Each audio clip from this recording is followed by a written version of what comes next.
ते मुक्तिदाते, आपले सगळ्यांचे मार्गदर्शक तथागत गौतम बुद्ध, संत कबीर, संत रोहिदास,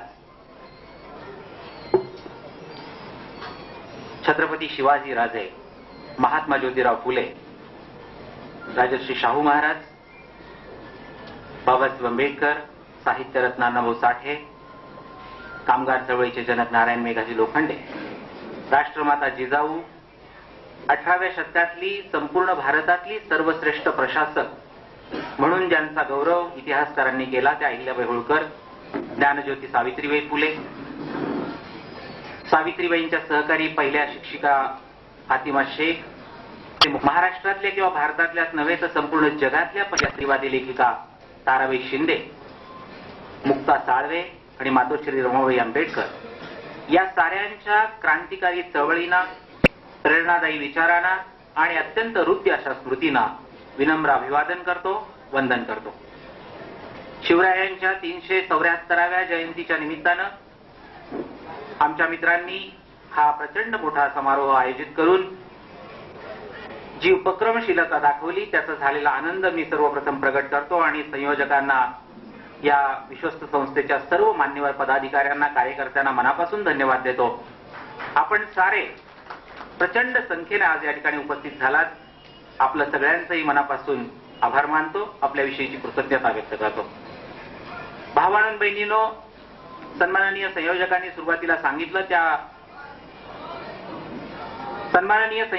सुरुवातीला सांगितलं त्याप्रमाणे छत्रपती शिवरायांची जयंती 374वी जयंती या ठिकाणी आपण साजरी करतो आहोत आणि एका वैशिष्ट्यपूर्ण वातावरणामध्ये ती जयंती होतीये हे आपण सारे जाणता.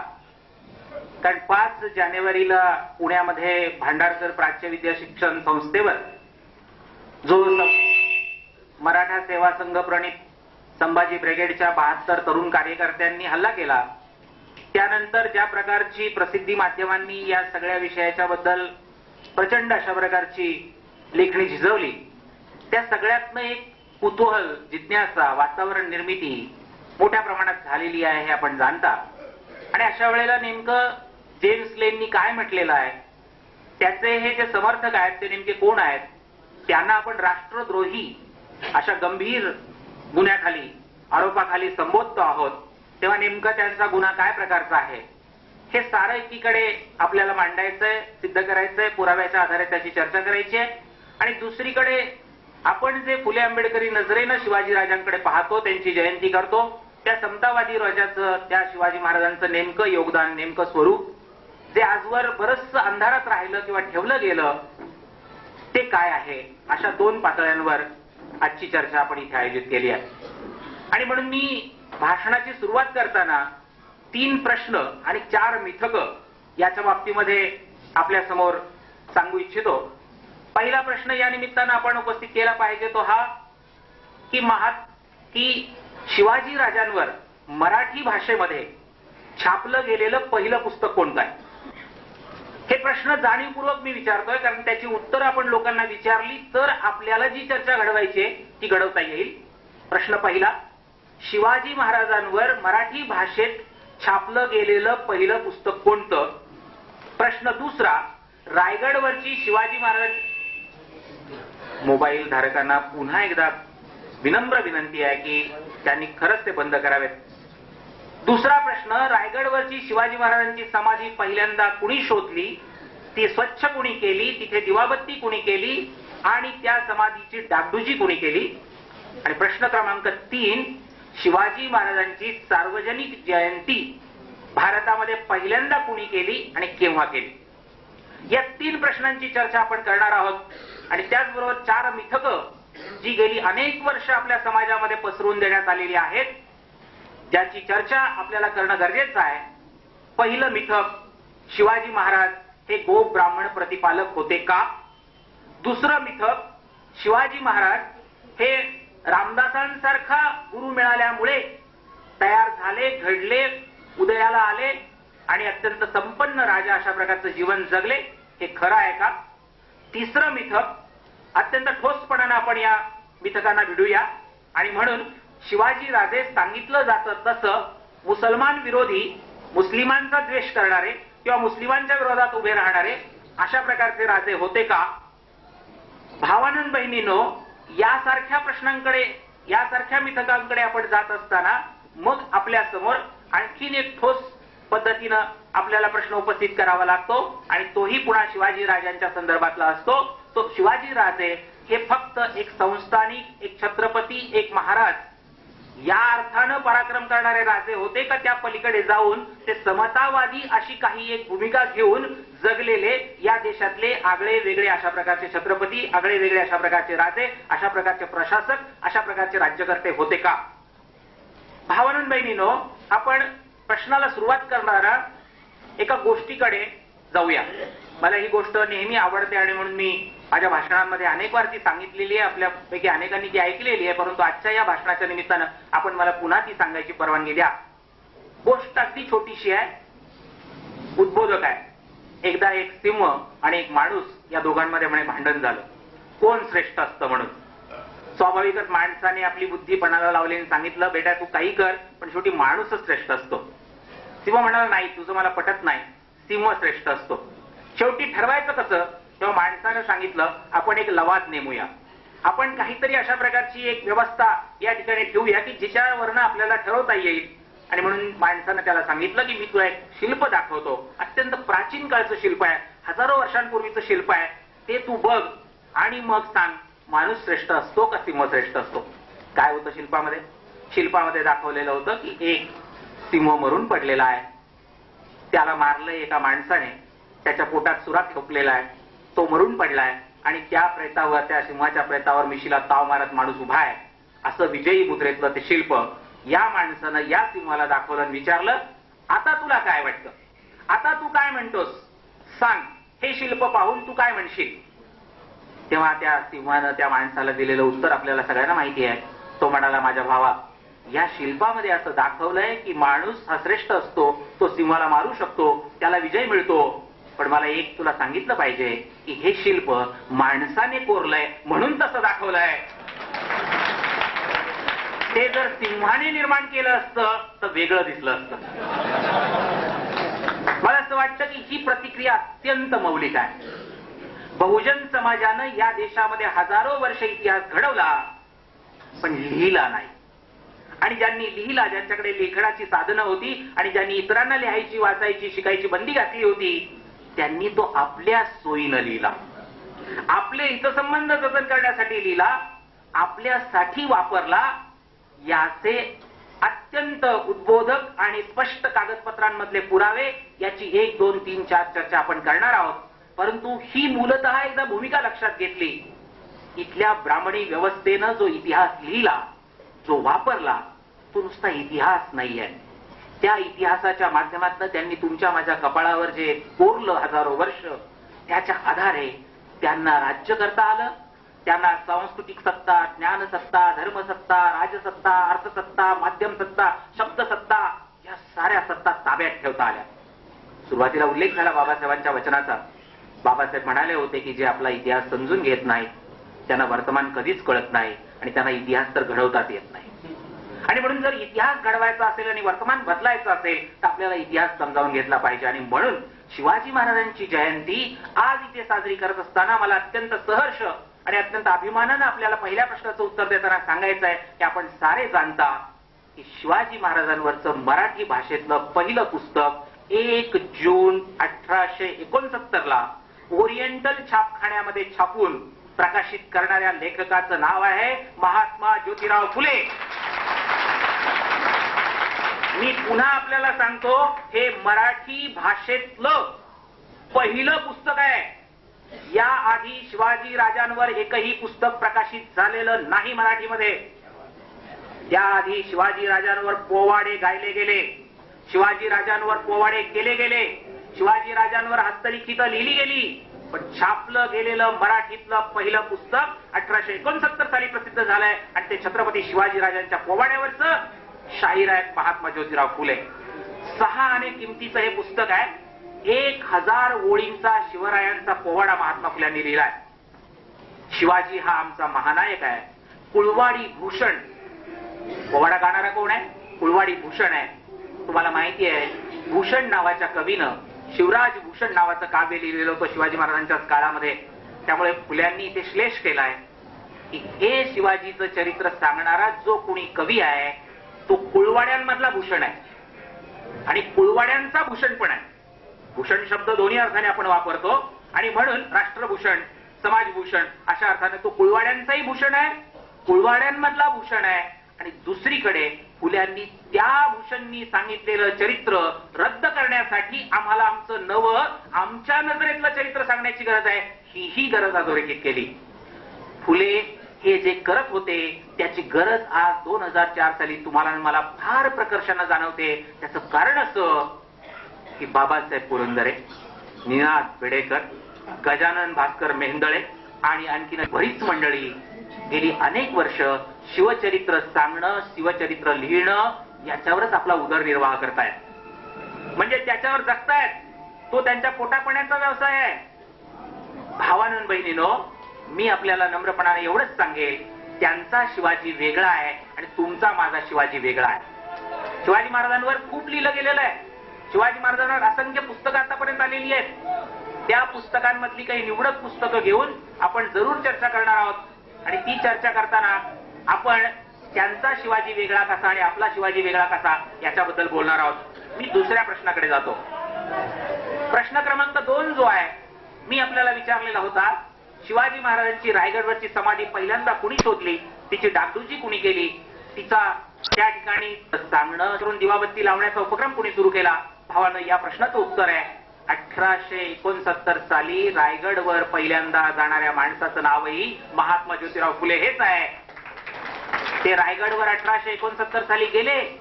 तिथे कचऱ्यामध्ये, पालापाचोळ्यामध्ये झाकलेली, हरवलेली शिवाजी महाराजांची समाधी त्यांनी शोधली, ती स्वच्छ केली, ती धुतली, तिच्यावर फुलं वाहिली.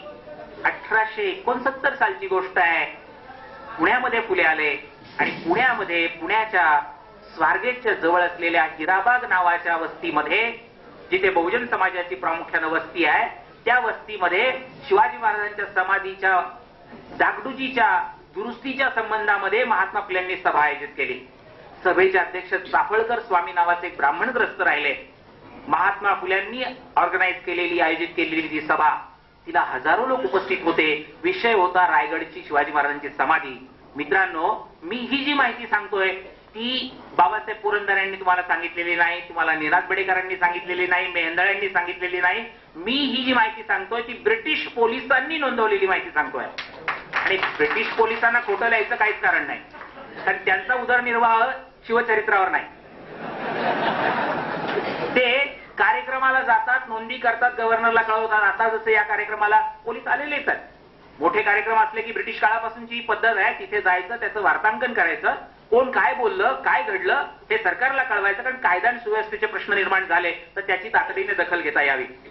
पोलिसांनी गव्हर्नरला जे कळवलं ते मुंबईमध्ये एल्फिन्स्टन कॉलेजमध्ये जे आर्काइव्ह्ज म्हणजे पुराभिलेखागार आहे, तिथे कोट्यावधी कागदपत्र आहेत. ती कागदपत्र वाचणारा एक छोटा कार्यकर्ता म्हणून मी आपल्याला सांगतो, मी सांगतोय ती माहिती तुम्ही खरी मानायला हरकत नाही, कारण तुम्ही ती कागदपत्र बघू शकता. मी म्हणतोय म्हणून ती खरी मानायची गरज नाही, तुम्ही ती कागदपत्र पाहू शकता. अशी कागदपत्र पोलिसांनी तेव्हा तयार करून ठेवण्याची काहीच गरज नव्हती. फुल्यांना क्रेडिट का, टिळकांना क्रेडिट का, आणखीन कुणाला क्रेडिट असा प्रश्न तेव्हा नव्हताच. आणि म्हणून पोलिसांनी जे कळवलं, ब्रिटिश पोलिसांनी जे कळवलं त्याच्यावरनं दिसतं ते पुराव्यानिशी सिद्ध होतं ते असं की 1869 पुण्याच्या हिराबाग चौकामध्ये ही सभा होते. चाफळकर स्वामी अध्यक्ष असतात आणि फुले शिवाजी महाराजांचं महत्व लोकांच्या समोर मांडतात आणि अत्यंत उद्वेगानं असं म्हणतात की अरे, ज्यांनी तुम्हाला स्वाभिमानानं जगावं कसं हे शिकवलं आणि स्वाभिमानानं मरावं कसं हे पण सांगितलं, त्याला तुम्ही विसरलात. झोळी फिरवतात फुले. 27 रुपये जमा होतात त्या झोळीमध्ये आणि त्या 50 पैसे, त्यावेळेच्या आठाणे वगैरे, चाराणे आणि रुपया वगैरे या पद्धतीने लोकांनी टाकलेल्या 27 रुपयामधनं पहिल्यांदा रायगडवर डागडुजी केली जाते, स्वच्छता करण्याची, आणि दररोज तिथं फुलं वाहण्याची आणि उदबत्ती करण्याची व्यवस्था केली जाते. 1869 साल मी सांगून राहिलो मित्रांनो. आणि मग तिसरा प्रश्न जो आहे तो शिवजयंती उत्सव पहिल्यांदा कुणी केला. या प्रश्नाचं उत्तर तुम्हाला सगळ्यांना माहित आहे. असं सांगितलं जातं की बाळ गंगाधर टिळक, ज्यांना लोकमान्य असं म्हटलं जातं, त्यांनी म्हणे शिवजयंती उत्सव 1896 साली पहिल्यांदा सार्वजनिकरित्या केला. टिळकांनी 1896 साली हा कार्यक्रम केला की नाही याच्याबद्दल मी नंतर बोलेन. मी आपल्याला एवढंच सांगेन की 1896च्या आधी 27 वर्ष आधी पहिल्यांदा शिवजयंतीचा कार्यक्रम या देशामध्ये सार्वजनिकरित्या झाला होता, ज्याला आज 135 वर्ष झाली आहेत. आणि मला अभिमानानं सांगायचं आहे की मुंबईच्या ज्या परिसरात आपण आहोत त्याच परिसराच्या आजूबाजूला असलेल्या लालबाग परळच्या भागामध्ये नारायण मेघाजी लोखंडे या महात्मा फुल्यांच्या कार्यकर्त्यांनी मुंबईमध्ये हा शिवजयंती उत्सव सार्वजनिकरित्या प्रचंड मोठ्या प्रमाणात केलेला आहे. आणि पुण्यामध्ये महात्मा फुल्यांनी हा कार्यक्रम केलेला आहे 1869. आता त्याचं श्रेय जर कुणाला बाळ गंगाधर टिळकांना द्यायचं असेल तर त्यांनी जरूर द्यावं, माझी हरकत नाही. माझी अडचण एवढीच आहे की पुरावा तसं मानू देत नाही, कारण पुरावा सांगतो की टिळक त्यावेळेला अर्धी चड्डी घालून नुकतेच कुठे रांगत होते. तेव्हा रांगू लागलेल्या मुलाने तो कार्यक्रम केला होता असं कुणाला म्हणायचं असेल तर म्हणावं जरूर, मी हरकत घेणार नाही. पुरावा मात्र तसं म्हणू देत नाही, याला माझा नाईलाज आहे. पुरावा भावानंद बहिणीनं 1869 साली टिळकांच्या संबंधामध्ये मी म्हणालो ते विधान एवढ्यासाठी महत्वाचं आहे की अगदी रांगत होते असं नाही, वैचारिक दृष्ट्या रांगत होते असं खरं म्हणजे घेतलं पाहिजे. कारण 56 सालचा त्यांचा जन्म आणि 56ला जन्माला आलेला मुलगा हा 69 साली साधारण 12-13 वर्षाचा आहे, म्हणजे कुठेतरी 4थी-5वीत वगैरे आहे. आणि अशा मुलाचं नुकतंच कुठं रांगण्याचं, वैचारिक रांगण्याचं वय सुरू झालंय आणि त्यानं शिवाजीची जयंती सार्वजनिकरित्या केली वगैरे हे टिळकही म्हणत नाहीत, टिळकांचे जे कोणी अनुयायी आहेत तेही म्हणत नाहीत. आता मी तुम्हाला अत्यंत सज्जड भाषेतले 3 पुरावे देतो.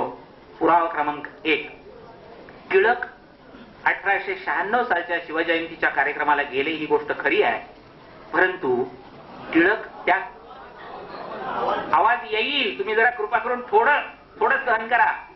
त्याचं कारण असं की मी हाय पिच मध्ये कंटिन्युअस बोलू शकतो, पण मग तुम्हाला ऐकून ऐकून कानालाच कस तरी कर्कश वाटेल. आणि माझ्या घशाचं काय होईल सांगा ना, मला अजून 15 दिवस बोलायचंय. शिवजयंतीच्या महाराष्ट्रातल्या अनेकविध कार्यक्रमांमध्ये आणि महाराष्ट्राच्या बाहेरच्या सुद्धा कार्यक्रमांमध्ये बोलायचंय, तेव्हा कृपा करून तुम्ही थोडी गैरसोय सहन करा. आणि मी मुळात एका पट्टीत बोलणारा पॉप्युलर वक्ता नाहीच आहे, कारण काही वक्ते महाराष्ट्रात असे आहेत की ते 1.5 तास 2 तास दुःखाचंही त्याच पट्टीत बोलतात, आनंदाचंही त्याच पट्टीत बोलतात. कारण त्यांचं सोपं असतं, त्यांना हेडगेवारांवरही तेच भाषण करायचं असतं, फुल्यांवरही तेच बोलायचं असतं, बाबासाहेब आंबेडकरांवरही तेच बोलायचं असतं आणि विवेकानंदांवरही तेच बोलायचं असतं. तसं नाही आपलं, त्यामुळे थोडं सहन करा. भावानंद बहिणीनो, मी आपल्याला म्हणत होतो ते असं की शिवजयंती उत्सव सार्वजनिकरित्या साजरा करत असताना फुल्यांनी 1869 पासून जी चळवळ सुरू केली ती चळवळ साऱ्या महाराष्ट्रामध्ये उभी राहिली.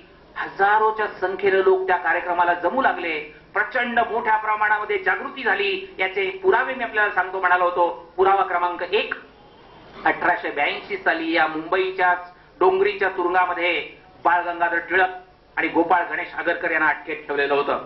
आणि कारण असं होतं की त्यांनी शिवाजी महाराजांच्या वंशजांवर झालेल्या अन्यायाच्या संबंधामध्ये जे लेखन केलं त्या अनुषंगानं त्यांच्याच एका भाऊबंधानं, त्यांच्याच जातीतल्या एका माणसानं, बर्वे नावाच्या एका सरदारानं त्यांच्या विरुद्ध तक्रार दाखल केलेली होती, खटला दाखल केलेला होता आणि त्यांच्यावर तो आरोप सिद्ध करण्याच्या दृष्टीनं कोर्टामध्ये केस चालू होती.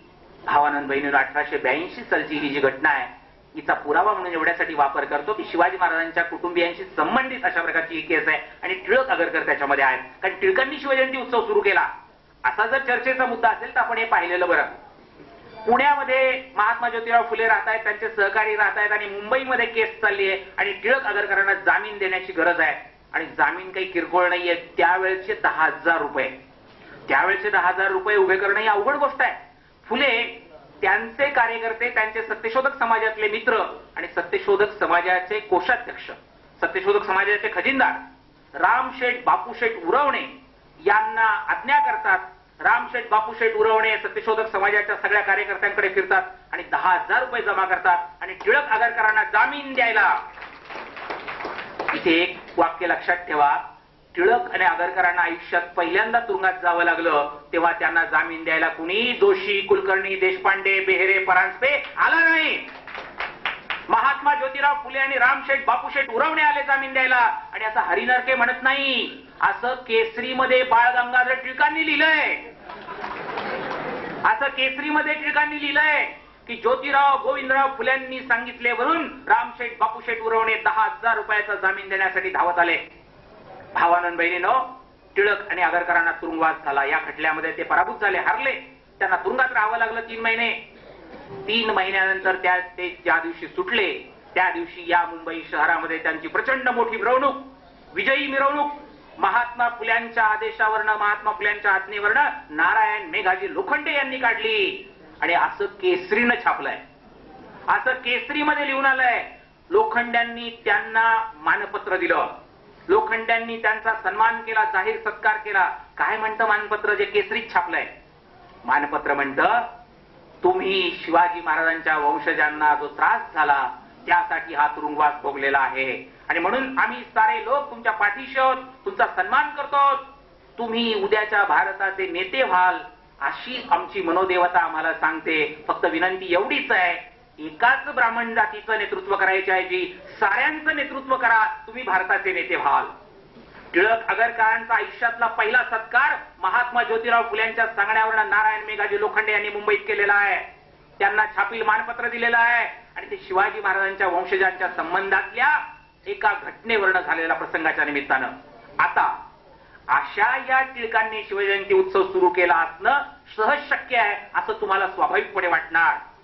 पण भावानंद बहिणीनो, दुसरा पुरावा क्रमांक 2 जो मी आपल्या पुढे ठेवणार आहे तो हा आहे की हेच टिळक आगरकर ज्या वेळेला महात्मा फुले वारले त्यावेळेला त्यांच्या मृत्यूची एका ओळीची सुद्धा बातमी देत नाहीत.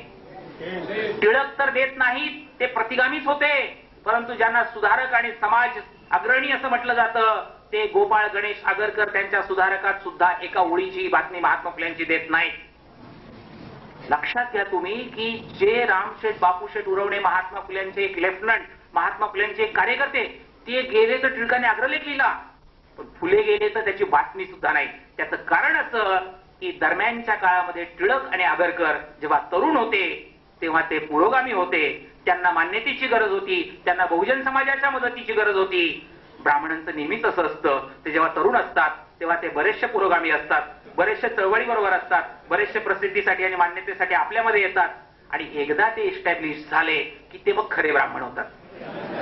त्यांच्यातलं ब्राह्मणत्व उफाळून येतं आणि ते उफाळून आल्याच्या नंतर मग त्यांना तुमची माझी गरजच राहिलेली नसते, चळवळीची गरजच राहिलेली नसते. ज्या टिळकांनी रामशेठ बापूशेठ उरवणे गेल्यानंतर अग्रलेख लिहिला त्यांनी फुल्यांची बातमीही देऊ नये, इतका झपाट्याने टिळकांच्या मध्ये बदल झालाय. आणि म्हणून 28 नोव्हेंबर 1890 फुले गेल्यानंतर त्यांची बातमी सुद्धा नाही, ही 1890 ची गोष्ट आहे. आता भावानंद बहिणीनो, अशा टिळकांनी 96 साली शिवजयंती उत्सवाच्या बाबतीत काय भूमिका घेतली असेल? तर्काने प्रश्न सोडवता येतो, पुराव्यानेही प्रश्न सोडवता येतो. तर्काने असं म्हणता येईल की ते त्या कार्यक्रमाला गेले होते, त्याचं एक कारण हे होतं की प्रचंड मोठ्या संख्येने जेव्हा बहुजन समाज कार्यक्रमाला जमतो आणि टिळक हे एक राजकीय नेते होते, जिथं लोक जमतात, जिथे गर्दी जमते तिथे राजकीय नेत्याला जावं लागतं आणि जर तो गेला नाही तर मग नेता राहत नाही. हा अनुभव आहे आपला, याच्यावर काही पुरावा द्यायची गरज नाही. जर लोकांबरोबर तुम्ही नसला तर तुम्ही नेते राहत नाहीत. आणि म्हणून टिळक त्या कार्यक्रमाला गेले ही गोष्ट खरी आहे, परंतु तो हजारोच्या संख्येनं होणारा कार्यक्रम हा टिळकांना चुकवायचा नव्हता, हा टिळकांना गमवायचा नव्हता, म्हणून टिळक त्याला हजर राहिले. बातम्या छापून आल्या टिळकांच्या उपस्थितीतल्या या शिवजयंतीच्या कार्यक्रमाच्या आणि हळूहळू त्यात किती बदल होत गेला. पुढे पुढे तर टिळकांनीच शिवजयंती उत्सव सुरू केला, जो 27 वर्ष आधी होत होता. जो 27 वर्ष आधी होत होता तो टिळकांनीच सुरू केला असं लिहायला सुरुवात झाली, असं मांडायला सुरुवात झाली. आता मी तुम्हाला पुरावा क्रमांक 3 अत्यंत ठोस देतो. चर्चा करायला वेळ फारसा द्यायचा नाही म्हणून, खरं म्हणजे चर्चा करता येईल परंतु वेळेच्या मर्यादेमध्ये आपल्याला मुख्य विषयाकडे जायचं असल्यामुळे अगदी ताजा पुरावा मी तुम्हाला देतो. जयंतराव श्रीधर टिळक जे बाळ गंगाधर टिळकांचे बायोलॉजिकल नातू होते, त्यांनी आत्मचरित्र लिहिलेलं आहे आणि हे आत्मचरित्र पुण्याच्या पद्मगंधा प्रकाशनानं प्रसिद्ध केलेलं आहे. मी जयंत टिळक असं पुस्तकाचं नाव आहे. त्या पुस्तकामध्ये जयंत श्रीधर टिळक यांनी असे स्वच्छ लिहिले आहे की माझे आजोबा लोकमान्य बाळ गंगाधर टिळक यांनी शिवजयंती उत्सव पुढे आणला. शब्द नीट समजून घ्या, सुरू केला असा जयंतरावांचा सुद्धा दावा नाही. जयंतराव काय म्हणतात? पुढे आणला, म्हणजे जो सुरू होतात, जो चालू होतात, ज्याला प्रचंड प्रसिद्धी आणि प्रचंड लोकसंख्येनं लोक जमत होते आणि त्याच्यामध्ये उपक्रमशीलता होती, अशा कार्यक्रमाला आणखीन बळ देण्याचं काम त्यांनी केलं. असं जयंतराव जर म्हणत असतील तर माझी त्याला अजिबात हरकत नाही, कारण पुराव्याची हरकत असायचं कारण नाही. आता आपण लक्षात ठेवा की टिळकांनी शिवजयंती उत्सव सुरू केला नाही, त्यांनी तो पुढे आणण्याच्यासाठी सहभाग दिला.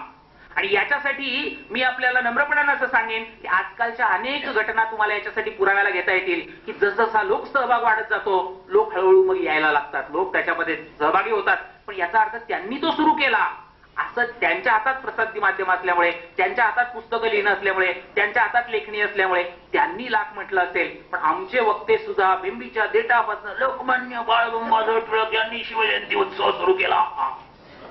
सगळे शिवजयंतीच्या उत्सवाच्या कार्यक्रमातले सगळे वक्ते हे विधान करतातच करतात. मी भावांनो बहिणीनो पुरावा क्रमांक 4 अत्यंत स्पष्टपणाने आपल्याला देऊन विचारणार आहे की खरं म्हणजे टिळक शिवजयंती उत्सव सुरू करू शकतात का?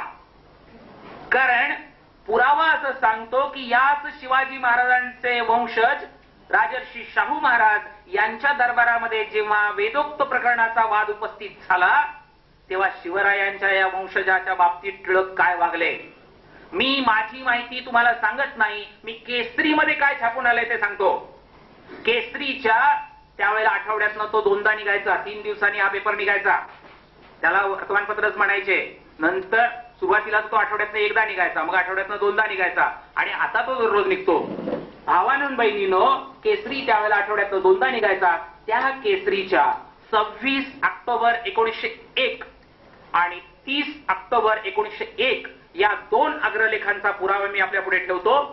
हे अग्रलेख तुम्ही आजही केसरीच्या कार्यालयात जाऊन वाचू शकता.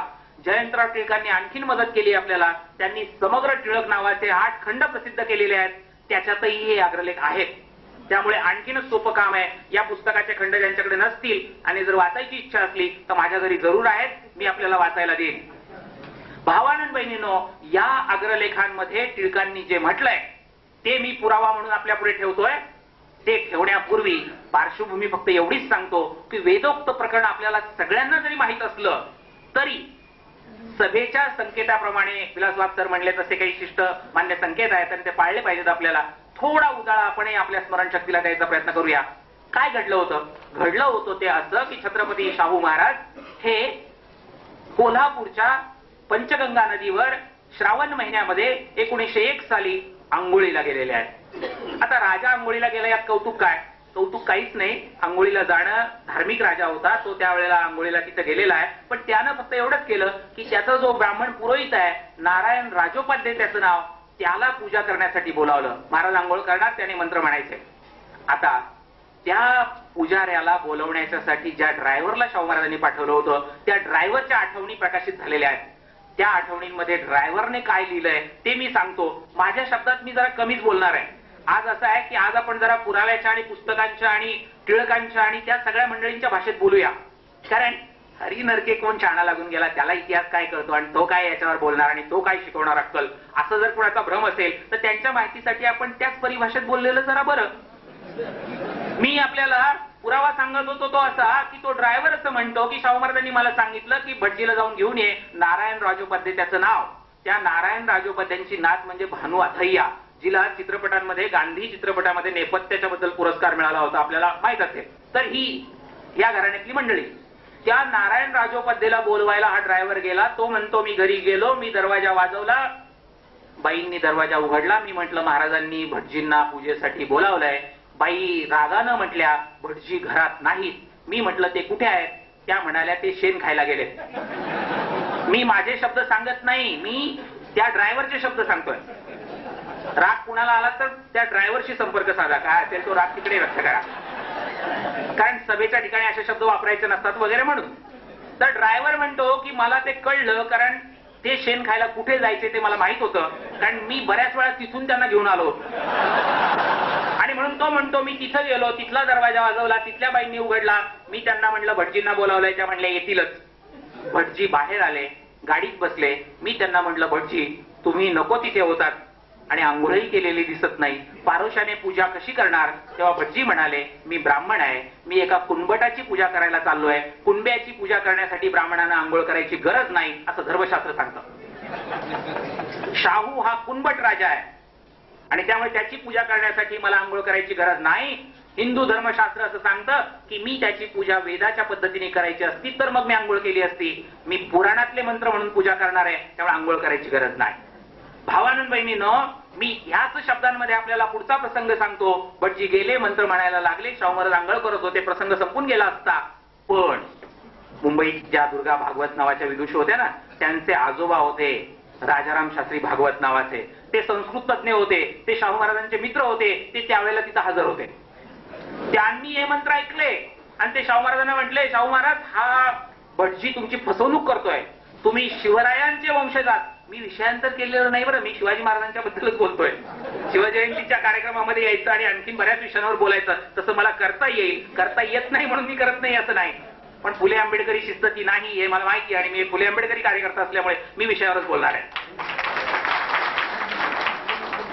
भावानंद बहिणीनो, राजाराम शास्त्री भागवत म्हणाले, महाराज हा तुम्हाला फसवतोय, हा तुमचा अपमान करतोय. राजाराम शास्त्री भागवत अर्थातच ब्राह्मण होते, हा काही खुलासा करायची गरज नाही, कारण दुर्गा भागवत ब्राह्मण होते हे आपल्याला माहिती आहे. कारण त्या रिडल्स मध्ये आणि बाकीच्या सगळ्यांमध्ये बाबासाहेबांच्या विरोधात कशा वागल्या हे तुम्हाला माहिती आहे. भावानंद बहिणीनो, प्रश्न आहे तो असा की शिवाजी महाराजांच्या या वंशजाला म्हणजे शाहू महाराजांना जरी संस्कृत येत नसलं तरी राजाराम शास्त्रीने हे सांगितलेला चटका बसला. ते म्हणले, हा माझ्याकडनं दक्षिणा घेतो आणि मला फसवतो, माझी पूजा हलक्या पद्धतीने करतो, शूद्र म्हणून करतो, कुणबट म्हणून करतो. बोलवलं त्याला, काय रे म्हणाले, काय चाललंय तुझं? तो म्हटला, हो राजाराम शास्त्री म्हणतात ते खरं आहे, कारण तुम्ही कुणबट असल्यामुळे तुमची पूजा मी पुराणातल्याच मंत्रांनी करणार, वेदातल्या मंत्रांनी करणार नाही. हा हिंमत आहे, दाद देणी चाहिए. अरे ज्याचा पगार घ्यायचा, ज्याच्याकडनं दक्षिणा घ्यायची, ज्याच्याकडनं इनाम घ्यायचं, पैसे घ्यायचे, त्यालाच असं वाजवायचं, इतकी वाजवायची हिंमत कोणामध्ये असू शकते? भटजींनी शाहू महाराजांना हे ऐकवल्याच्या नंतर शाहू महाराजांच्या अंगाची अर्थातच लाही लाही झाली. शाहू महाराजांनी त्याला सांगितलं की मी तुला 3 महिन्याचा वेळ देतो, विचार कर. जर 3 महिन्यात तू वेदातले मंत्र म्हणून माझी पूजा करायला तयार असशील तरच तुझी नोकरी चालू राहील, नाहीतर तुझी नोकरी गेली म्हणून समज. शाहू महाराजांनी 3 महिने दिले, त्यानंतर आणखीन 3 महिने दिले, त्यानंतर आणखीन 3 महिने दिले. या पठ्ठ्याने उत्तरच दिलं नाही. खरं म्हणजे हा सगळा प्रसंग नाट्यमय पद्धतीने सांगायची अजिबात गरज नाही, कारण तो मुळातच एवढा नाट्यमय आहे. मी फक्त तारखा आपल्याला सांगतो. भावानंद बहिणीनो, तारखा असं सांगतात की शिवाजी महाराजांच्या या वंशजाने म्हणजे राजर्षी शाहूंनी त्यांना 9 महिने दिल्याच्या नंतर लेखी नोटीस दिली आहे 7 नोव्हेंबर 1901 ला.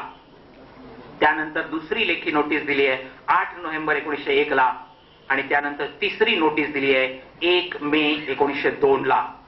3 नोटिसा दिल्या तरी सुद्धा नोकरानं उत्तर दिलेलं नाही. कारणे दाखवा नोटीस बजावल्यानंतर आठवड्याच्या आत उत्तर द्यायचं असतं सामान्यपणे. हे नोकर किती मुजोर होते बघा, ते एवढे महिने झाले तरीही उत्तर द्यायला तयार नाही. उत्तर आलेलं नाही.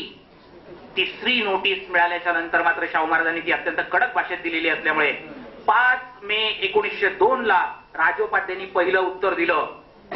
पहिलं उत्तर दिलंय आणि त्याच्यामध्ये काय लिहिलंय की तुमची पूजा मी पुराणातल्या मंत्रांनी करायला तयार नाही, कारण तुम्ही क्षत्रिय नाही आणि क्षत्रिय नसल्यामुळे तुम्हाला हा वेदातल्या मंत्रांचा अधिकारच नाही.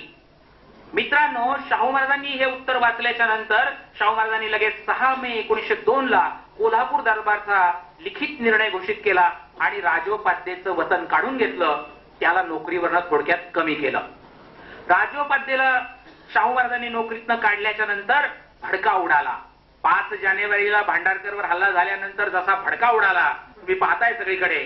वेडात मराठे दौडले 72 7 असं म्हणतात. मी आता त्याच्यात थोडा बदल केला तुमच्या परवानगीने. 72 ज्या 72 जणांनी हल्ला केला. मित्रांनो, त्याच्याबद्दल मी जरा सस्पेन्स ठेवून नंतर बोलतो, कारण सगळं आधीच सांगून टाकलं तर मग भाषणाला कोण कशाला थांबेल. जेम्स लेनकडे येणार आहे, भांडारकरकडे येणार आहे, अगदी कुमार केतकरांसकट सगळ्यांकडे येणार आहे.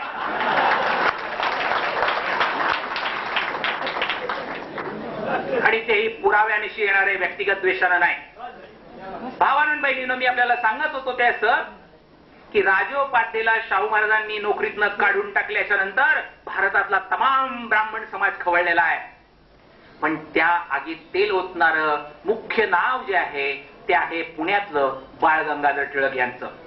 टिळक आधीपासूनच सावध आहेत. त्यांनी 26 ऑक्टोबर 1901 लाच लेख लिहिलेला आहे. 30 ऑक्टोबर 1901 ला दुसरा लेख लिहिलेला आहे. म्हणजे नोटीस यायच्या आधीचे तोंडी शाहू महाराजांनी त्यांना समज दिलेली, ताकीद दिलेली, लगेच टिळकांनी लेखी उत्तर देऊन त्याच्यावर विषयाला चर्चेला वाचा फोडलेली आहे. काय लिहिलंय टिळकांनी? टिळकांनी त्या अग्रलेखात पहिलंच वाक्य, शीर्षक असं आहे, वेदोक्त आणि मराठे कर्म. मी टिळकांच्या केसरीतल्या अग्रलेखातली वाक्य सांगतोय. माझ्या मनचं अक्षरही नाही, कॉमा सुद्धा, स्वल्पविराम सुद्धा सांगायची मला गरज नाही मनाचा. टिळक लिहितात, इंग्रजी विद्या शिकू लागल्यामुळे आत्ताच्या मराठ्यांना खूळ लागले आहे, वेड लागला आहे. टिळकांनी शिवजयंती उत्सव सुरू केला असं म्हणणाऱ्या मराठ्यांच्या बाबतीमध्ये टिळक नेमकं काय म्हणत होते ते त्यांनी नीट ऐकावं, नीट वाचावं. टिळक म्हणतात यांना खूळ लागलेला आहे. का? टिळक म्हणतात त्यांना खूळ लागले आहे म्हणून ते वेदोक्ताचा अधिकार मागू लागले आहेत. पण हिंदू धर्माचे ग्रंथ आणि हिंदू धर्मतज्ञ सांगतात की वेदांचा अधिकार फक्त ब्राह्मणांना आहे. या विश्वामध्ये आत्ता वेदांचा अधिकार ब्राह्मणांव्यतिरिक्त कोणालाही नाही. आणि अग्रलेखामध्ये टिळक पुढचं जे वाक्य लिहितात ते जरा कृपा करून नीट ऐकून ठेवा, नीट लक्षात ठेवा आणि जरा सांगा लोकांना. टिळक म्हणतात, छत्रपती शिवाजी राजांनी गो ब्राह्मण प्रतिपालनासाठी, देव धर्म आणि ब्राह्मण यांच्यासाठी जे काम केले त्याविषयीची कृतज्ञता म्हणून आम्ही ब्राह्मणांनी त्यांना क्षत्रियत्वाची सवलत दिली होती. काय म्हणतात टिळक? सवलत दिली होती. शिवाजी महाराजांना सवलत देणारे टिळक ते शिवजयंती उत्सव सुरू करतील काय? ते शिवाजी महाराजांना क्षत्रियत्वाची सवलत देतात. माझा शब्द नाही, टिळकांच्या अग्रलेखातला शब्द आहे. सवलत दिली होती. आणि पुढे टिळक लिहितात, अशी सवलत मिळवण्याची कोणाही मराठ्याची लायकी राहिलेली नाही आणि म्हणून वेदोक्ताचे अधिकार कोणालाही मिळणार नाही. भावानंद बहिणीनं, टिळक काय भाषा वापरतायत? शिवाजी महाराजांना सवलत दिली होती आणि मराठ्यांना ही सवलत मिळणार नाही. कशाची? वेदातल्या मंत्रांनी पूजा ऐकण्याची, पूजा करून घेण्याची. आता राजोपाध्येला नोकरीतनं शाहू महाराजांनी काढून टाकलंय म्हणल्याच्या नंतर भडका उडाला असं मी म्हणालो. राजोपाध्ये गप्प बसले काय? अजिबात नाही. जे टिळक इंग्रजांच्या विरुद्ध होते त्या टिळकांनी आपल्या जातीवर आलंय म्हटल्याबरोबर मुंबईच्या गव्हर्नरला टेलिग्राम केला. शाहू महाराज काहीही म्हणत असले तरी त्यांचं म्हणणं मान्य करू नका, त्यांना क्षत्रिय मानू नका. गंमत बघा, टिळक म्हणे स्वराज्यासाठी लढले, टिळक म्हणे इंग्रजांच्या विरुद्ध होते, टिळक म्हणे इंग्रजांना मारामारी करून काहीतरी हरवायचा प्रयत्न करत होते. पण जातीच्या हितसंबंधाचा प्रश्न आला की इंग्रजांकडेच अर्ज करायला टिळक तयार. इंग्रज गव्हर्नरला टिळक तार करतात. कोणाच्या विरुद्ध? शाहू महाराजांच्या विरुद्ध. शाहू कोण? दक्षिणा देणारे, फक्त ते मराठे म्हणून त्यांच्या विरुद्ध. टिळक नुसतं एवढंच करून थांबले नाहीत. टिळकांनी शाहू महाराजांच्या विरुद्ध मोहीम सुरू केलेली आहे. प्रचार, प्रचंड मोठ्या प्रमाणामध्ये व्हिस्परिंग कॅम्पेन, प्रचंड मोठ्या प्रमाणामध्ये विष पेरण्याचं काम. मी एकाच वाक्यात सांगतो ते किती टोकाला गेलं होतं. शाहू महाराजांनी आपल्या भाषणात म्हटलंय, मी राजा असून सुद्धा मला खुणाच्या धमक्या देण्यापर्यंत त्यांची मजल गेली होती आणि माझ्या मुलीच्या लग्नावर त्यांनी बॉम्ब टाकला होता. भांडारकरवर हल्ला झाला म्हणून ज्यांचा तिळपापड होतो त्यांच्या पूर्वजांनी शाहू महाराजांच्या मुलीच्या लग्नावर बॉम्ब टाकलेला होता. महात्मा फुल्यांवर कसे मारेकरी घातले होते हे आपल्याला माहितीच आहे. बाबासाहेबांची हत्या करण्याचे कसे प्रयत्न केले हे आपल्याला माहितीच आहे. गांधींना कसं मारलं हे आपल्याला माहितीच आहे. कारण एकलव्याचा अंगठा कापून घेण्यापासूनच यांचा इतिहास सुरू होतो. शंभुकाचं डोकं कापण्यापासूनच यांचा इतिहास सुरू होतो आणि बौद्धांची विहार नष्ट करण्यापासूनच यांच्या इतिहासाच्या उड्या उंच जातात. त्यांनी निषेध करावा आणि लोकशाहीची भाषा करावी आणि भाषण स्वातंत्र्याची भाषा करावी तेव्हा जरा गंमत वाटायला लागते. मी आपल्याला सांगत होतो ते असं की टिळकांनी ही मोहीम सुरू केल्याच्या नंतर राजोपाध्यांनी अधिकृतपणे तातडीनं कोल्हापूरच्या तिथल्या ब्रिटिश प्रतिनिधीला अर्ज दाखल केलाय आणि तो अर्ज आहे 10 सप्टेंबर 1902 चा. हा अर्ज केल्याच्या नंतर कर्नल फेरिस हे त्या ब्रिटिश अधिकाऱ्याचं नाव, त्याने तो अर्ज 19 फेब्रुवारी 1903 ला फेटाळलेला आहे. राजोपाध्ये टिळकांच्या सांगण्यावर मुंबईच्या गव्हर्नरकडे अर्ज करतात. थोडक्यात काय माहिती का, जिल्हा कोर्ट, हायकोर्ट आणि सुप्रीम कोर्ट आपण समजून घ्यायचं तर त्यावेळेच्या व्यवस्थेमध्ये, म्हणजे ते हायकोर्टात येतात. 23 मे 1903 ला त्यांनी मुंबई सरकारकडे म्हणजे मुंबईच्या कोर्टात अर्ज केलाय. 10 ऑक्टोबर 1903 ला मुंबई कोर्टानं राजोपाध्यांच्या बाजूने निर्णय द्यायला नाकारलाय आणि शाहू महाराजांच्या बाजूने निकाल दिलाय. राजोपाध्ये टिळकांच्या सांगण्यावरनं सुप्रीम कोर्टात म्हणजे भारत सरकारकडे गेलेत. 5 जानेवारी 1905 ला त्यांनी अर्ज दाखल केलाय. 10 एप्रिल 1905 ला त्यांनी पुरवणी अर्ज दाखल केलाय. 9 मे 1905 ला सुप्रीम कोर्टाने निकाल देऊन म्हणजे लॉर्ड कर्झन नावाचा जो गव्हर्नर जनरल होता त्याने निकाल देऊन राजोपाध्ये आणि टिळकांच्या बाजूने निकाल द्यायला नकार देऊन शाहू महाराजांना विजयी घोषित केलेला आहे. सुप्रीम कोर्टातही शाहू जिंकलेले आहेत, जिल्हा कोर्टात शाहू जिंकले, हायकोर्टात शाहू जिंकले, सुप्रीम कोर्टात शाहू जिंकले. आणि मग टिळकांनी केसरीत अग्रलेख लिहिला, चर्चेने प्रश्न सोडवूया. मराठे आणि वेदोक्त कर्म अग्रलेख लिहून मराठ्यांना खूळ लागला आहे असं सांगणारे टिळक चर्चेपर्यंत खाली आले, कारण सगळे दरवाजे बंद झाले की हे चर्चेला बसतात. मग टिळकांनी लिहिलं की शाहू हे छत्रपती असल्यामुळे, त्यांना राज्याभिषेक झालेला असल्यामुळे त्यांना एकट्याला वेदोक्त मंत्रांचे अधिकार द्यायला आम्ही ब्राह्मण तयार आहोत. आपण चर्चेने प्रश्न सोडवू, वाद करूया नको, ताणूया नको. टिळकांचा हा प्रस्ताव आल्यानंतर शाहू महाराजांना आनंद झाला. शाहू महाराजांनी तो प्रस्ताव स्वीकारायचं ठरवलं. पण भास्करराव जाधवांसारखा सत्यशोधक चळवळीतला खंदा संस्कृत तज्ञ कार्यकर्ता तिथं होता. त्याने शाहू महाराजांना सांगितलं, म्हणले महाराज याच्यात बदमाशी आहे, बामणी कावा आहे. महाराज म्हणाले काय? अहो म्हटले ते तुम्हाला एकट्याला क्षत्रिय मानायला तयार झालेत कारण तुम्ही गादीवर बसलाय म्हणून.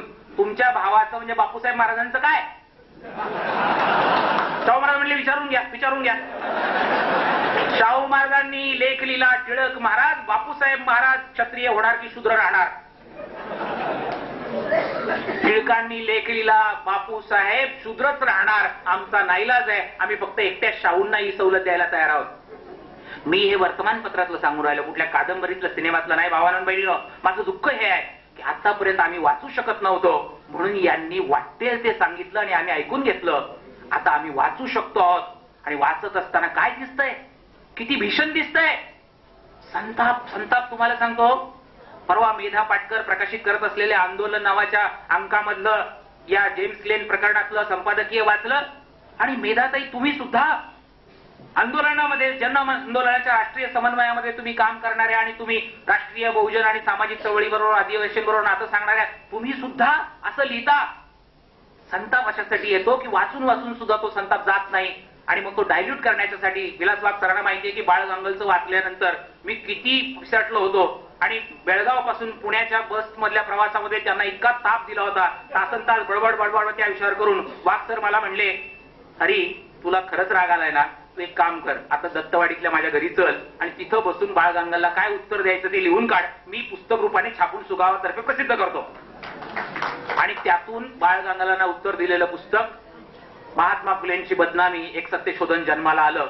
टेल्कोमध्ये रात्रपाळी करायची, विलास वाघ सरांच्या घरी जायचं, तिथंच जेवायचं, तिथंच लिहायचं. सरांनी लगेच पुढे खेळ जुळवायचे. 15 दिवसात पुस्तक प्रसिद्ध झालं. 250 पुराव्यानिशी. वाघ सरांनी आणि उषाताईंनी ते पाहिलेलं आहे कशा अवस्थेत तयार झालंय. मला प्रसंग एवढ्यासाठी सांगायचा आहे, हा वैयक्तिक अनुभव म्हणून नाही, मला सांगायचंय ते असं की ते वाचताना जो संताप येतो, जो त्रास होतो, तो डायल्यूट करण्याच्यासाठी पुन्हा पुन्हा पुन्हा वाचत बसावं लागतं. आणि मग हळूहळू हळूहळू निदान काही सौम्य होतंय का. भावानं बहिणीनो, मी आपल्याला सांगत होतो ते हे की जेव्हा अटल बिहारी वाजपेयी या भारताचे पंतप्रधान मुंबईतल्या शिवाजी महाराजांच्या पुतळ्याच्या उद्घाटनाला येतात आणि ते म्हणतात जेम्स लेननी जे काही म्हटलेलं असेल त्याच्यावर राष्ट्रीय चर्चा झाली पाहिजे. तुम्हाला सांगितलं, काय सांगितलं प्रदीप ढवळेंनी? जेम्स लेन त्याच्या पुस्तकात असं म्हणतो की शिवाजी महाराजांचे खरे वडील दादोजी कोंडदेव हे आहेत. शिवाजी महाराजांचे वडील शहाजी नाहीत. आणि शहाजी जर वडील नसतील तर एकाच दगडामध्ये हा जेम्स लेन 2 अत्यंत गंभीर गुन्हे करतो, अत्यंत तिरस्करणीय गुन्हे करतो. तो जिजाबाईचं चारित्र्यहनन करतो, जिजाबाईच्या संबंधामध्ये अत्यंत गलिच्छ अशा प्रकारची भूमिका घेतो. आणि या देशामध्ये सामाजिक जनमानस ज्या पद्धतीने विचार करतं, ती चूक आहे की बरोबर आहे महत्वाचं नाहीये, पण ज्या पद्धतीने विचार करतं त्याच्यामध्ये हा अत्यंत महत्वाचा मुद्दा की शिवाजी जर बुद्धिमान असतील, शिवाजी जर कर्तबगार असतील, शिवाजी जर हुशार असतील तर ते मराठ्यांमध्ये जन्माला येऊच शकत नाहीत, ते ब्राह्मणाचेच असले पाहिजेत. ही जी भीषण अशा प्रकारची मानसिकता आहे, अत्यंत गलिच्छ अशा प्रकारची मानसिकता आहे, ती त्याच्यामध्ये नोंदवली जाते. आणि म्हणून जेव्हा एका वर्तमानपत्राने मला असं विचारलं होतं की तुमची काय प्रतिक्रिया आहे भांडारकर इन्स्टिट्यूटवर हल्ला झाल्यानंतर, मी त्यांना असं म्हटलं होतं की मी हल्ल्याचं समर्थन करणं, अगर त्याला विरोध करणं याला फारसं महत्व देतच नाही. मी महत्व देतो ते याला की जिजाबाईंची जी ही बदनामी झाली त्याच्यामुळे आमच्या मनाला इंगळाळ असतात, आम्हाला प्रचंड वेदना होतात, आम्हाला प्रचंड संताप येतो. कारण आमच्या आईबद्दल जर कुणी असं लिहिलं तर आम्ही यापेक्षाही भयंकर वागू. आणि जिजाबाई ही आमच्या आईची आई आहे, त्यामुळे ती 72 पोरं जे काही वागली ते चूक होतं का बरोबर होतं याच्या चर्चेमध्ये मला जायचं नाही. त्यांनी हल्ला का केला त्याच्या कारणांमध्ये मला जायचं आहे. या कारणांकडे कुणीच बघत नाहीये, या कारणांबद्दल कुणीच बोलत नाहीये. सम्राटचा अपवाद, महानायकचा अपवाद आणि चित्रलेखाचा अपवाद, 3 अपवाद मला एवढ्या काळामध्ये दिसले फक्त. म्हणजे पुन्हा बहुजनवादी भूमिका असलेले आणि बहुजनवादी विचार असलेले, पक्के वैचारिक भूमिका असलेले असे, अगदी मला कदाचित आणखीन असतील कुणी, पण माझ्या वाचनात नाही आलं. माझ्या वाचनात हे 3च आले. मी आपल्याला त्या संबंधामध्ये सांगणार आहे. मी हे सांगताना आपल्याला एवढंच नम्रपणाने विचारणार आहे की अटल बिहारी वाजपेयींना जर कुणी विचारलं की अटलजी तुमचा जन्म कोणापासून झाला याच्यावर राष्ट्रीय चर्चा आयोजित करूया तर चालेल का? चालेल का? सारी ही 3 अपवाद वगळता बाकीची जी ब्राह्मणी वर्तमानपत्र आहेत ती काय लिहितात? जिजाऊ संबंधी अवमानकारक उद्गार काढले. अरे काय फक्त अवमानकारक उद्गार आहेत? हे फक्त अवमानकारक आहेत काय? हे संताप व्हावा, प्रक्षोभ निर्माण व्हावा, तळतळाट ज्याला म्हणतो अशा प्रकारचे असे हे उद्गार आहेत. पण यांना फक्त हे अवमानकारक वाटतात. कारण जिस तन लागे वही तन जाणे, बिजा क्या जाने गवारा रे, यांना याचं भानच नाही. आणि म्हणून आजच्या लोकसत्तेचा अपवाद सोडला आणि या 3 नियतकालिक वर्तमानपत्रांचा सम्राट, महानायक आणि चित्रलेखाचा अपवाद सोडला तर त्यानं नेमकं काय वाक्य लिहिलं होतं हे कुणीच आजवर लिहित नाही, कुणीच सांगत नाही. आजच्या लोकसत्तेत मात्र 3 लेख आहेत. त्यात सुद्धा चलाकी कशी आहे बघा. जेम्स लेनला वरवर नावं ठेवणारा लेख आहे तो ब्राह्मणाचा आहे आणि जेम्स लेनची बाजू घेणारे 2 ब्राह्मणेतरांचे लेख आहेत. म्हणजे बाजू घ्यायला ब्राह्मणेतर उभे करायचे आणि बाजू नाही घेत, विरोध करतोय वरवर असं दाखवायचं. वसंत पळशीकर सारखा RSSचा एजंट असलेला, होय वसंत पळशीकर हा RSSचा एजंट आहे. जरी तो समाजवाद्यांमध्ये वावरत असेल, जरी तो पुरोगाम्यांमध्ये वावरत असेल, जरी तो नवभारतमध्ये वावरत असेल, तरी भावानंद बहिणीनं आज महात्मा फुल्यांचं नाव घेऊन पळशीकर लिहितात, त्यांना नैतिक अधिकार नाही. बाबासाहेबांच्या बद्दल आणि महात्मा फुलेंच्या बद्दल किती कुत्सितपणाने आणि किती घाणेरडं या पळशीकरांनी लिहिलंय ते वाचणाऱ्यांना माहिती आहे. मी आपल्याला सांगत होतो ते अटल बिहारी वाजपेयी जेव्हा म्हणतात राष्ट्रीय चर्चा करा, तेव्हा मग मी तर्क वापरून प्रश्न विचारला. आपण हा प्रश्न एवढ्यासाठी उपस्थित केला पाहिजे की इतकं साधं, इतकं सरळ आणि इतकं सौम्य प्रकरण वाटतं आपल्याला. इतकी भयंकर लोक म्हणतात पुस्तकं फाडली, कपाटं तोडली, काचा तोडल्या, चित्र तोडली वगैरे वगैरे. मी त्या बाबतीमध्ये एवढंच म्हणतो की तुम्हाला मी पुस्तकांवर प्रेम करणारा माणूस आहे. माझी स्वतःची अत्यंत कष्टानं जमवलेली वाचताना बाकी आपल्यापैकी अनेकांना माहिती आहे 10,000पेक्षा जास्त पुस्तकं आहेत आणि ती कष्टातनं जमवलेली आहेत. मी पुस्तकांवर प्रेम करणारा फुले आंबेडकरवादी कार्यकर्ता आहे. पण 4 पुस्तकं फाटली म्हणून तुम्हाला इतक्या वेदना झाल्या, आमच्या जिजाबाईचं चारित्र्य उभं आडवं फाडलं, त्याचं काहीच नाही, त्याची वेदना होत नाही, त्याचा त्रास होत नाही, त्याच्याबद्दल काही वाटत नाही. आणि म्हणून मित्रांनो मी पुन्हा सांगतो की या हल्ल्याचं समर्थन अगर विरोध याच्या पलीकडे जाऊन तो हल्ला का झाला या संबंधामध्ये बोललं पाहिजे आणि मग जेम्स लेनचे कोण राष्ट्रद्रोही समर्थक आहेत त्याबद्दल बोललं पाहिजे. पण तुर्तास आपल्या समोर चर्चेचा जो मुद्दा होता तो संपूया, विषयांतर झाला असं नको व्हायला. म्हणून मी आपल्याला सांगत होतो की टिळकांनी ही जी वेदोक्ताच्या प्रकरणामध्ये भूमिका घेतलेली आहे आणि त्या संबंधामध्ये जो भास्करराव जाधवांनी प्रश्न विचारलेला आहे बापूसाहेब महाराजांचं काय, त्या मुद्द्यावर आपण बोलत होतो. भावनेच्या भरामध्ये फुले आंबेडकरवादी कार्यकर्त्यांनी भरकटलंच पाहिजे असा अजिबात नियम नाही. बाबासाहेबांनी फुल्यांनी आम्हाला तसं करायला परवानगी दिलेली नाही. कृपा करून मुद्दा सुटणार नाही याची काळजी बाळगत. कारण काय म्हणाले बापूसाहेब महाराजांच्या बद्दल टिळक म्हणाले त्यास आमचा नाईलाज आहे. एकट्या शाहूंना आम्ही क्षत्रिय मानायला तयार आहोत, बापूसाहेब मात्र शूद्रच राहणार. भास्कररावांचं समाधान झालं नाही. भास्कररावांनी प्रश्न विचारला. ते म्हणले टिळक महाराज तुमचा तर्क असा की छत्रपती झालेत शाहू, गादीवर बसलेत, त्यांना अभिषेक झालाय म्हणून त्यांना एकट्यांना तुम्ही क्षत्रिय मानायला तयार आहात. तर याच तर्कान्वये उद्या जर एखाद्या मुसलमानाला राज्याभिषेक झाला, तो जर गादीवर बसला तर त्याला तुम्ही वेदोक्ताचे अधिकार देणार काय? अगदी तार्किक आणि बरोबर प्रश्न आहे. जर गादीवर बसलाय, छत्रपती झालाय, तर त्याला तुम्ही क्षत्रिय मानताय आणि वेदोक्ताचे अधिकार देताय. मुसलमानाला द्याल काय? ज्या टिळकांना लोकमान्य म्हणून गौरवलं जातं त्या टिळकांनी काय उत्तर लिहिलं? टिळकांनी उत्तर लिहिलं, माझ्या भावांनो बहिणीनो, जर यदा कदाचित उद्या एखादा मुसलमान गादीवर बसला, तो छत्रपती झाला, तर त्याला क्षत्रिय मानून वेदोक्ताचे अधिकार द्यायचे की नाही असा प्रश्न निर्माण होईल. त्यावेळेचे ब्राह्मण उत्तर देतील. काय म्हणाले टिळक? टिळक म्हणाले ब्राह्मण उत्तर देतील. टिळकांना लोकमान्य म्हणता तुम्ही, मी तुम्हाला प्रश्न विचारतो. टिळक लोक उत्तर देतील असं म्हणाले नाहीत, टिळक ब्राह्मण उत्तर देतील असं म्हणाले. टिळक कोण होते? लोकमान्य होते का भटमान्य होते? टिळक कोण होते? लोकमान्य होते का ब्राह्मण मान्य होते? कोण होते टिळक? म्हणून कृपा करून माझी तुम्हाला विनंती आहे की इथून पुढे जरा सरळ हातानं विशेषण वापरायचं बंद करा. जरा काटेकोरपणाने विशेषण वापरायला शिका. लोकमान्य टिळकांनी मूकनायकच्या जाहिरातीच्या बाबतीत टिळक कसे वागले हे बाबासाहेबांनी लिहिलेलं आहे. आणि टिळक गेल्यानंतर बाबासाहेबांनी काय केलं तोही प्रसंग मी तुम्हाला सांगितला पाहिजे असं नाही, परंतु मुद्दाम एक शिष्टाचार म्हणून आणि सोय म्हणून आपण सांगायची परवानगी मला द्याल तर आपल्याला माहिती आहे की बाबासाहेबांनी मूकनायकची जाहिरात छापा असं केसरीकर्त्यांना जेव्हा कळवलं, टिळकांचे वारसदार काम करतायत त्या काळामध्ये, टिळकांच्या बैठकीत तयार झालेले, त्यांनी जागा नाही म्हणून कळवून टाकलं. कारण बाबासाहेब असं म्हटले होते की तुम्ही छापणार नसलात, आमच्याबद्दल परीक्षण देणार नसलात, आमच्याबद्दल काही लिहिणार नसलात, नवीन वर्तमानपत्र मूकनायक आम्ही सुरू केलंय, तर तुम्ही निदान आमची जाहिरात छापा. टिळकांच्या या बगलबच्च्यांनी कळवलं त्याला आमच्याकडे जागा नाही. ज्या काळामध्ये दारूच्या दुकानाच्या जाहिराती केसरीमध्ये छापल्या जात होत्या त्या काळामध्ये मूकनायकची जाहिरात छापायला जागा नाही असं उत्तर मिळालं. भावानंद बहिणीनो, बाबासाहेबांनी लिहिलंय की त्यांच्या अभिप्रायाला आम्ही दमडीची किंमत देत नाही. दमडीची किंमत देत नाही. फक्त लोकांना कळावं म्हणून आम्ही जाहिरात छापा म्हणालो, नाही छापत तर फुल्या फुल्या फुल्या. भावानंद बहिणीनो, बाबासाहेब आंबेडकर ही भूमिका घेतात. त्या संदर्भात मला तुम्हाला सांगितलं पाहिजे की टिळक गेलेले आहेत आणि बाबासाहेब आंबेडकरांच्याकडे बातमी आलेली आहे. बाबासाहेबांच्या मनात दुःख आहे की यांनी मूकनायकची जाहिरात छापली नाही. एवढंच नुसतं नाही, यांनी महात्मा फुले गेल्यानंतर एका ओळीची सुद्धा बातमी दिलेली नाही. यांनी लेख लिहिलेले नाहीत. महात्मा फुल्यांचं एवढं शोक पर्यवसान झाल्याच्या नंतर, एवढं महानिर्वाण झाल्याच्या नंतर त्याची दखल घेतलेली नाहीये. त्या दिवशीचा तुम्ही अंक काढून पहा. बाबासाहेबांनी 3 जणांच्या मृत्यूच्या बातम्या त्या दिवशी छापल्यात. पहिली बातमी जी आहे ती जाधव नावाचे नाशिकचे कार्यकर्ते आहेत, सामाजिक क्षेत्रामध्ये अत्यंत मौलिक काम करणारे आहेत.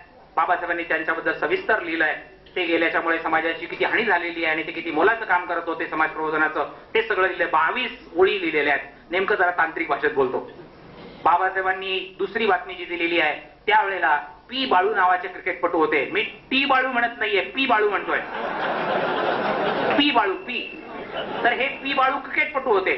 तर त्यांची पत्नी गेली होती आणि म्हणून बाबासाहेबांनी ती सुद्धा समाजाच्या लोकांसाठी किती काम करायची आणि किती कुटुंबवत्सल आणि गृहिणी होती अशा प्रकारचं लिहिलं आणि दुःख व्यक्त केलं.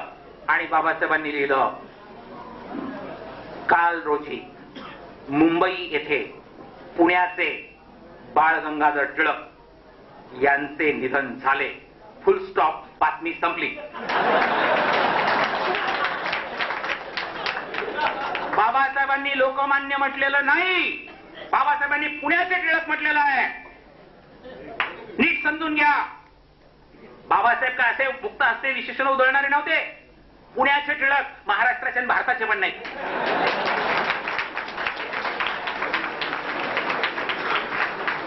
बाबासाहेबांना विचारलं पत्रकारांनी, ब्राह्मणी पत्रकारांनी, की टिळकांसारखा एवढा मोठा माणूस गेला आणि तुम्ही एका ओळीची बातमी दिली. बाबासाहेब म्हणाले, त्यांचं आमच्या जीवनात जेवढं स्थान होतं तेवढी बातमी दिली.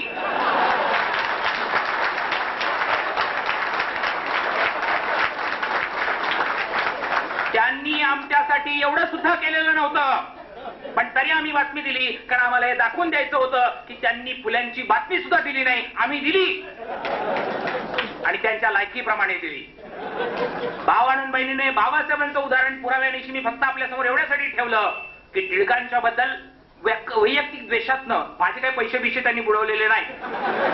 मी जरी सदाशिव पेठेतच शिकलो आणि सदाशिव पेठेतच शिकत वाचतली मोठा झालो तरी सुद्धा टिळकांनी किंवा टिळकांच्या कुटुंबियांनी कुणीही काही बुडवाबुडवी केलेली नाही. प्रश्न आहे तो असा की शिवजयंतीच्या संदर्भामध्ये आपण चर्चा करत असताना हे टिळक काय भूमिका घेत आहेत ते म्हणतायत की ब्राह्मण ठरवतील.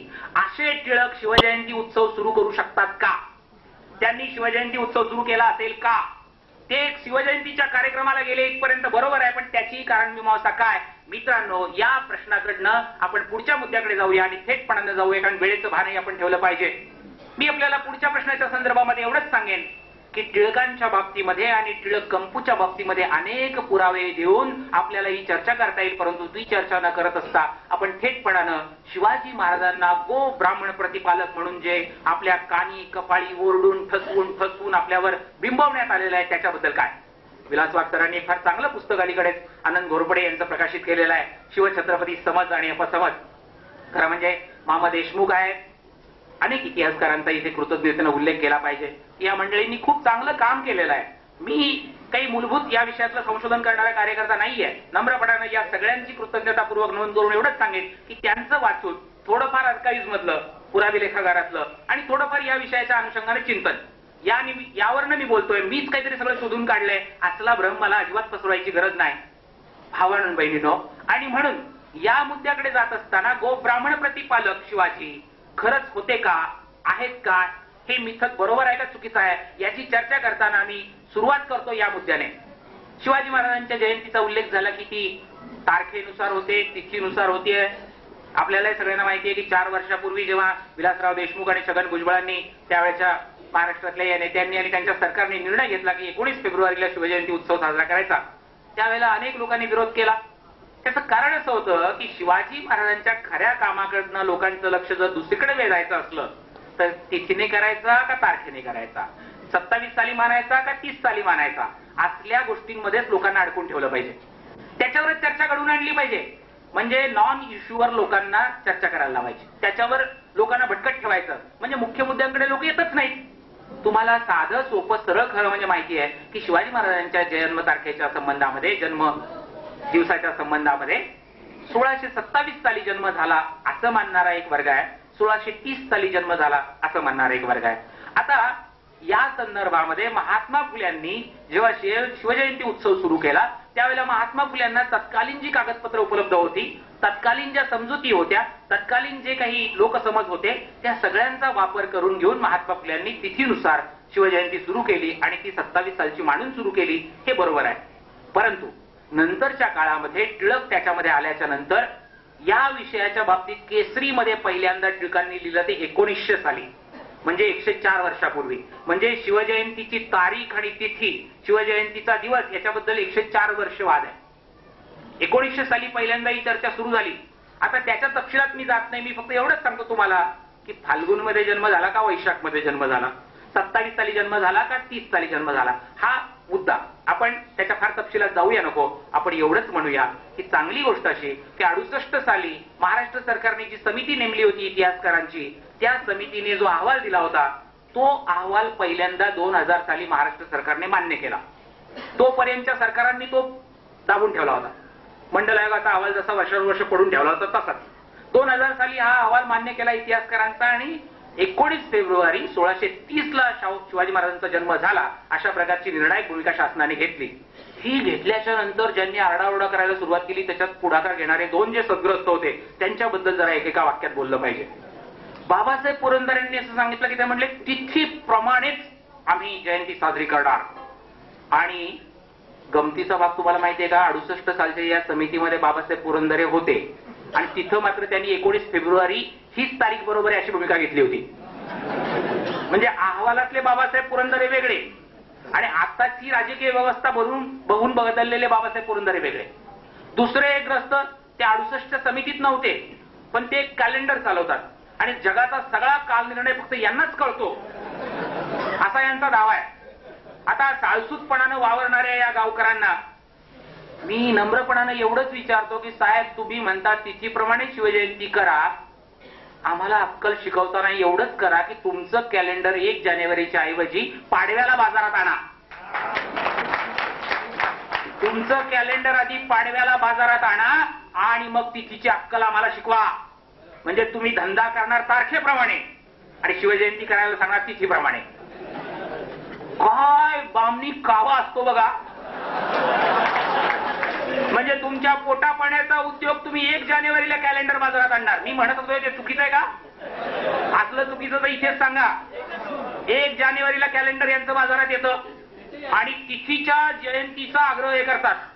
नाही आधी येतं पण 1 जानेवारी पासून ते सुरू होतं 1 जानेवारी पासून. म्हणजे पाडव्याला सुरू व्हायला पाहिजे जर तिथीचा आग्रह यांचा असेल तर. पण याच्यात असं आहे की ही जी काही आहे धंद्याच्या बाबतीतली ही गोष्ट वेगळी आणि लोकांना झुलवण्याच्या बाबतीतली गोष्ट वेगळी. मी आपल्याला एवढंच सांगत होतो की आता सुद्धा मार्च मध्ये तिथीप्रमाणे मग जयंती होईल. मला आनंद एवढाच आहे की 27 आणि 30 हा वाद संपला. एकदा 30 वर एकमत झालं.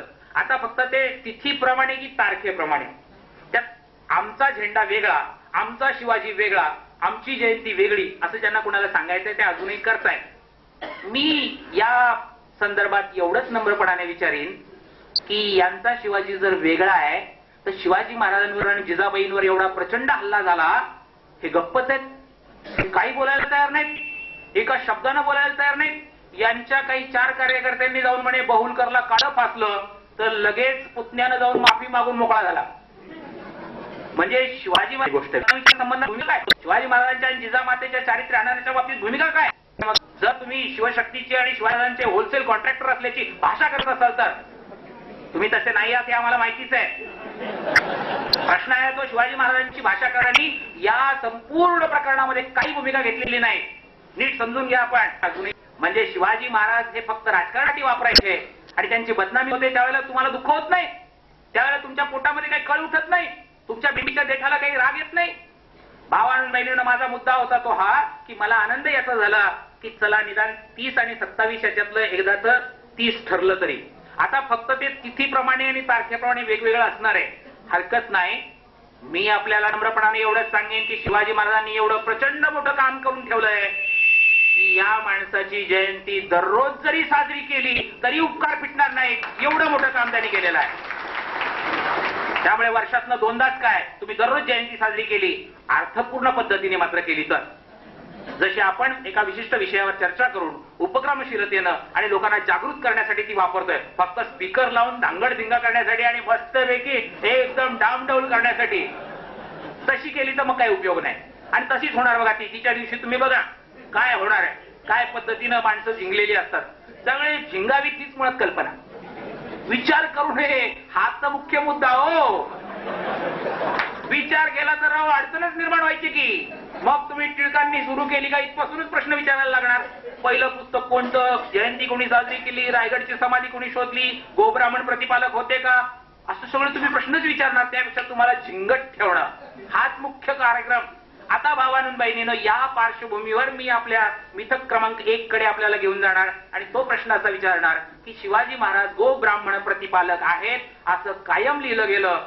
बाबासाहेब पुरंदऱ्यांनी वारंवार ते सांगितलं. आता बाबासाहेब पुरंदऱ्यांना खुलासा करावा लागलाय की ज्या राजवाड्यांच्या 8व्या खंडातल्या पत्रिका क्रमांक 534 आणि 537 मध्ये असा पुरावा आहे असं मी म्हटलो, ते अभ्यासकांनी माझ्या लक्षात आणून दिलं की तसं नाही आणि त्यामुळे आता मला दुरुस्त करावं लागतंय. म्हणजे जर बहुजन समाजाचे अभ्यासक जन्माला आलेच नसते तर पुरंदरे धंदा करत राहिलेच असते. तुम्हाला सांगतो किती खोटा धंदा करावा. उपशाम सर हे जाणता राजा नावाचं नाटक मराठ्यांच्याकडनं, माळ्यांच्याकडनं, धनगरांच्याकडनं लाखो रुपये कमावण्याच्यासाठी हे नाटक मोठमोठे या इकडे शिवाजी पार्क वरून झालं तुम्हाला माहितीये मुंबईमध्ये लाखो रुपये कमावण्याचा धंदा. आता मी सेन्सॉर बोर्डावर असल्यामुळे मी ते जाऊन पाहिलेलं आहे की काय त्याच्यात आहे काय नाही. ते मी आपल्याला एवढंच सांगेन त्याच्यात उंट बिंट दाखवलेलं आहे. मला साधा प्रश्न पडतो की शिवाजी महाराज हे सह्याद्रीतले राजे, ते सह्याद्रीच्या डोंगरावर उंटावरनं फिरत होते काय? अरे काय चाललंय काय? इतके बिंडोक समजता तुम्ही मराठी माणसांना? सह्याद्री म्हणजे काय राजस्थान आहे काय? शिवाजी महाराजांच्या सैन्यामध्ये आणि शिवाजी महाराजांच्या व्यवस्थेमध्ये उंट, हत्ती काय, उंट काय? का तर त्यांना तो असा देखावा तयार करायचा की त्याच्यानंतर पैसे कमवायचे. लोकांनी शिवाजी महाराजांचा विचार करावा हा मुख्य मुद्दाच नाहीये. त्यामुळे हत्ती काय, उंट काय, त्या लढाया काय, तरी एक बरं की ज्या मराठा सेवा संघाच्या संभाजी ब्रिगेडने हल्ला केला म्हणून एवढा हल्लागुल्ला चालू आहे, त्यांनी ठामपणानं माम देशमुख आणि आपल्या सगळ्या मंडळींच्या मांडणीनंतर गेल्या काही वर्षांमध्ये भूमिका घेतली की तुम्ही जे काही रामदास शिवाजीमुळे घडले, रामदास शिवाजीमुळे मोठे झाले असं दाखवता या नाटकामध्ये हे दाखवता येणार नाही. आणि जेव्हा या मुलांनी प्रयोग बंद पाडले तेव्हा मग बाबासाहेब पुरंदरेंनी नाटकामध्ये बदल केला. रामदास नाटकात आहेत, शिवाजी नाटकात आहेत. रामदास वरच्या मजल्यावर काय बडबडायचे ते बडबडतात, शिवाजी महाराज खालच्या मजल्यावर काय करायचं ते करतात. ज्यांनी आधी नाटक पाहिलं असेल त्यांनी परत बघावं. मला पुरावा एवढाच द्यायचा आहे की आयुष्यभर शिवाजी महाराजांचा धंदा करणारे सुद्धा बहुजन समाजाला आग्रह धरला म्हणून खऱ्या इतिहासाच्या जवळ जायला लागले. म्हणजे यांना सुद्धा सत्याची आठवण केव्हा येते? हल्ला झाला तो योग्य झाला की अयोग्य झाला याच्या संबंधामध्ये बोलत असताना मला आपल्याला महात्मा फुलेंच्या एका वाक्याची आठवण करून द्यायची आहे.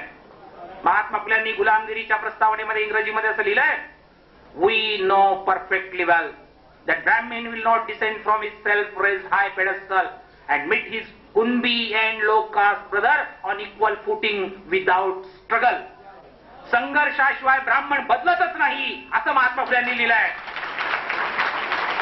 बाबासाहेब पुरंदरे शिवाजी महाराजांवर जगणारे ते सुद्धा तरुण पोरं उभी राहिली संघर्षाला म्हणून इतिहास खराच तयार झाले मानायला. पुण्यामध्ये या मराठा सेवा संघाच्या मंडळींनी आणि भामसेपच्या मंडळींनी माझं एक भाषण ठेवलं होतं. बाबासाहेब पुरंदरे, निनाद बेडेकर आणि सगळे भले भले लोक आलेले. मी थोडासा घाबरतच जरा पहिल्यांदा आपण फुले आंबेडकरांवर बोलतो हो, परंतु शिवाजी महाराजांवर आणि ज्यांचा आयुष्यभराचा धंदा आहे त्यांच्या समोर आपण बोलायचं म्हणजे जरा घाबरत थोडंसं. आता पुण्यातला माणूस असल्यामुळे जगातल्या कुठल्याही विषयावर बोलायचा अधिकार आहेच.